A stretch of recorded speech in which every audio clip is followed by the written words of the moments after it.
a Amanda Santos, no estúdio do Balanço Geral. Oi, Mandinha, tudo bem? Oi, Polito, quanto tempo? Que bom você por aqui, mas é por uma boa razão, porque hoje começa uma série especial, numa semana especial. Conta mais pra gente, 5 episódios? É isso mesmo, 5 episódios de figuras marcantes que passaram pela história de Santa Catarina e que a gente deu lá uma cavucada, pesquisada e vamos mostrar tudo ao longo dessa semana, tá bem especial. E eu tô curioso com essa palavrinha aqui, afroturismo. Afrofuturismo é uma palavra que quer trazer esse olhar diferenciado para a nossa história. Então, ela se apropria, né, de literatura, cultura, arte como um todo, né, livros, para dar o protagonismo para o negro e fazer com que a gente revisite o passado, sempre de olho para construir um novo futuro.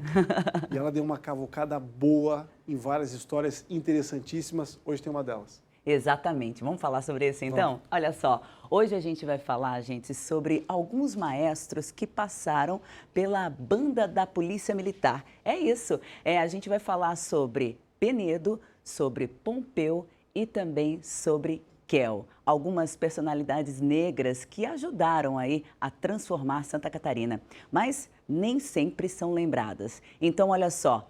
Tá aí o nosso primeiro episódio. A gente resgata então essa história e mostra um pouquinho da fundação, das memórias de maestros da banda da Polícia Militar, como eu mencionei, reconhecidos pela paixão, a música e principalmente pelo talento.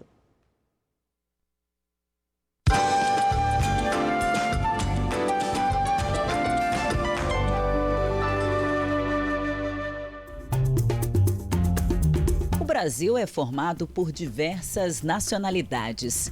Elas são referências no desenvolvimento da nossa nação. A cultura africana, por exemplo, está presente na mesa, nas roupas, na arte, na cultura popular. Em Santa Catarina, o povo negro é protagonista de 2 momentos bem marcantes na história. O primeiro vem de acordo com a realidade de todo o país. A população foi trazida de países da África em regime de trabalho escravo. Só no fim do século XIX, após a abolição, é que essa realidade mudou um pouco. Mas 26% da população negra ainda era escravizada.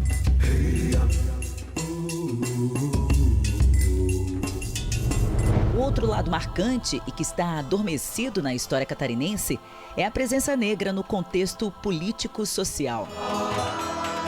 Como referência, Cruz e Souza e Antonieta de Barros são alguns exemplos mais célebres. Mas existem muitos outros. Um hiato na história, apagado com o tempo e que contradiz o desejo gravado em hino, clamando anos mais tarde por um pedido eterno para que todos sejam tratados como cidadãos iguais.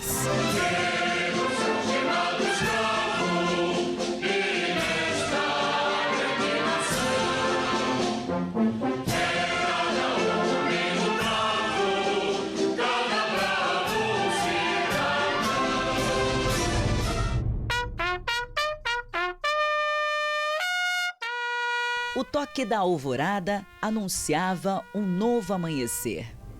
E o conjunto de sons, em meados de 1900, fez com que as bandas musicais ganhassem visibilidade. Uma manifestação artística popular com poucas barreiras sociais.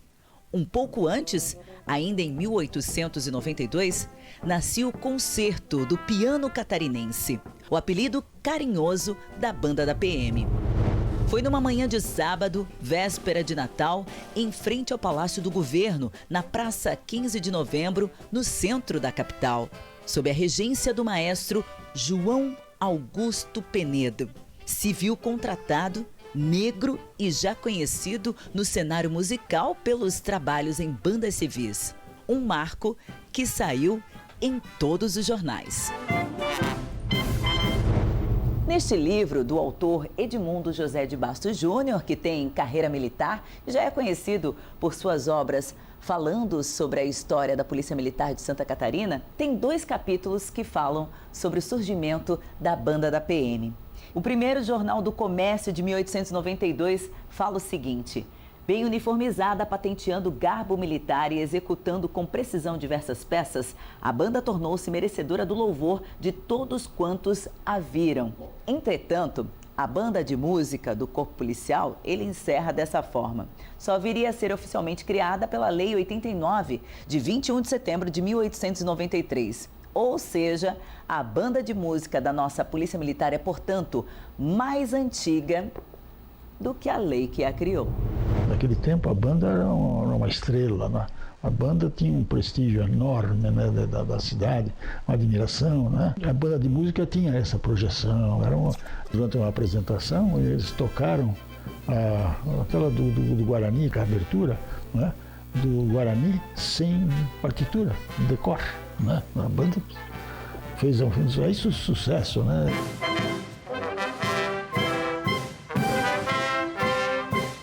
Penedo já era músico de bandas civis, como a banda Amor à Arte, que tem um hino escrito por ele.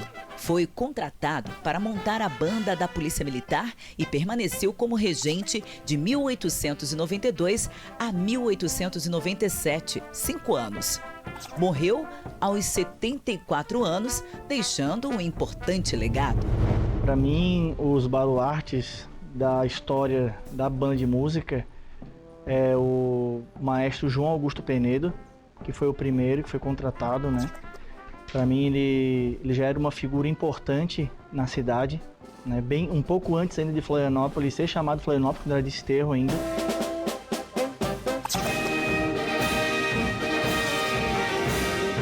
O maestro Pompeu iniciou a carreira como músico no Exército Brasileiro.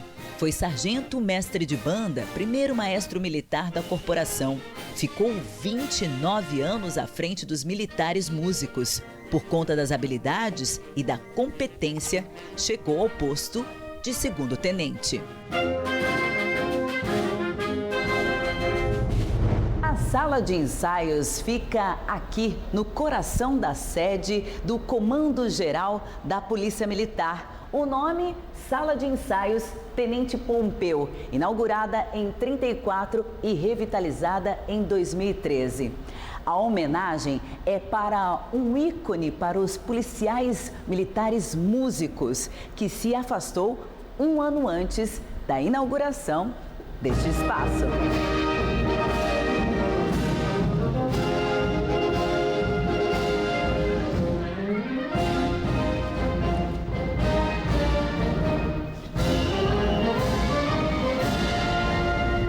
Minha avó, né, contava muito que ele tocava todos os instrumentos, mas o instrumento particular que ele gostava de tocar e tocava muito em casa era bandolim.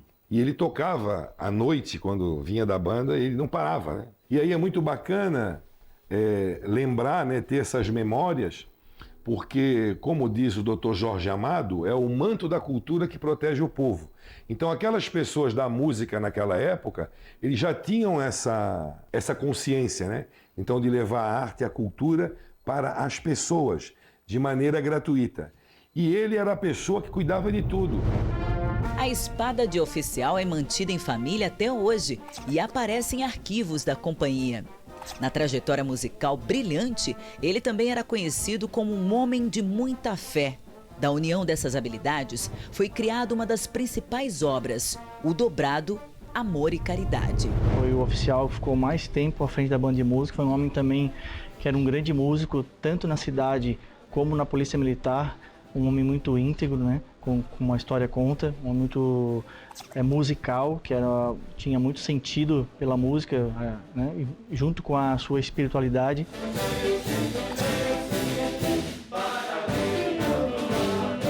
Natural de Imbituba, o maestro Kel nasceu em 1921. Era conhecido pelo talento e também por práticas solidárias. Foi colaborador em casas de menores, como mestre de especialização da Banda dos Garotos do Abrigo. Falando em Coronel Roberto Kel, além das várias composições que ele fez, e o nome e a trajetória dentro da Polícia Militar, tem esse fato que ele também desenvolvia projetos fora da polícia, né? A música, ela sempre tem esse poder transformador, vem de projetos sociais, então já desde meus 8 anos de idade eu toco em banda mirim, da polícia e tal, eu já venho seguindo essa ideia de banda enquanto transformação social. Ele era um pouco mais tranquilo, mas exato. Ele era perfeccionista. Então aquela postura dele de se dedicar o máximo que ele podia no envolvimento da música e transmitir isso ao público, aos músicos deles, esse desejo, essa vontade de entrar dentro da música, deixar a música tocar ele, isso que me envolvia. Pouco conheci, mas o pouco que eu conheci, eu ainda recordo. Entre as criações do maestro Kel estão partituras importantes tocadas até hoje, como o hino de Palhoça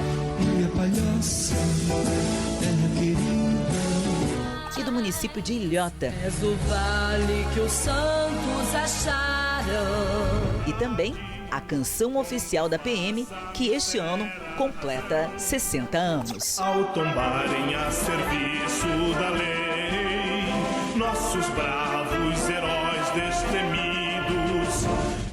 Já se comentava a qualidade dele como músico e tudo mais, a qualidade. E o que eu posso dizer é que ele era uma figura, primeiro, um músico excepcional, né? Conhecido, e fazia parte de tudo quanto era banca, grupo examinador e tal, muito respeitado como músico e especialmente como pessoa, como homem. Um homem muito direito, muito correto, né? Era um exemplo. E o pessoal gostava dele, era muito bom. Sempre foi uma pessoa boa, inclusive até uma vez eu fiquei surpreso que o filho dele disse para mim: "Ô Delvan, tu sabe que nós temos ciúme de ti?"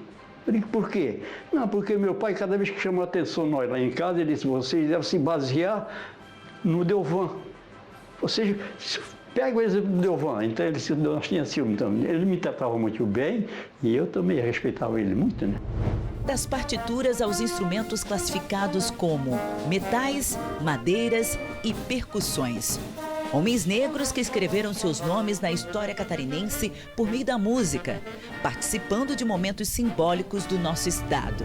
Tantos nomes, tantas indicações, com tanta ênfase em pessoas, e homens e mulheres de origem africana que fizeram história em Santa Catarina. O que a gente pode dizer é, a presença negra em Santa Catarina, ela tem mais de 300 anos de história. E a grande beleza do nosso estado é justamente em conhecer essa diversidade. Eu acredito que se a gente não preserva a nossa história, a gente está condenando o nosso futuro.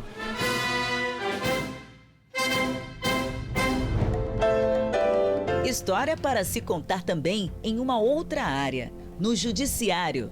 No próximo episódio, você vai conhecer quem foi o único representante negro a assumir o comando do Tribunal de Justiça.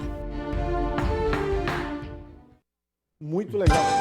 São personagens que ajudaram a construir a nossa história, né, Mandinha? E que passaram despercebidos, mas que a gente trouxe à tona com esse projeto maravilhoso que é o Afrofuturismo, porque afinal de contas a gente tem que aprender com o passado para construir um futuro. É assim que a gente vai acabar com preconceito, com discriminação e vai dar voz a quem tem voz, sempre teve, né? Afinal de contas, como o Fábio falou, são 300 anos de história. Com imagens do querido André Vieiro, nosso colega aqui da casa, e amanhã vamos mergulhar no judiciário. Com certeza vamos. E ó, não é só do Vieiro, não. Tem que dar toda a voz aí também para os nossos colegas, porque tem um timaço atrás disso aí. Legal. Leandra, Kiki na edição, enfim. A gente vai falando ao longo da semana de todos os nossos personagens na frente e também por trás das câmeras. Até amanhã então, né? Até amanhã, Até gente. amanhã. Tem imagem do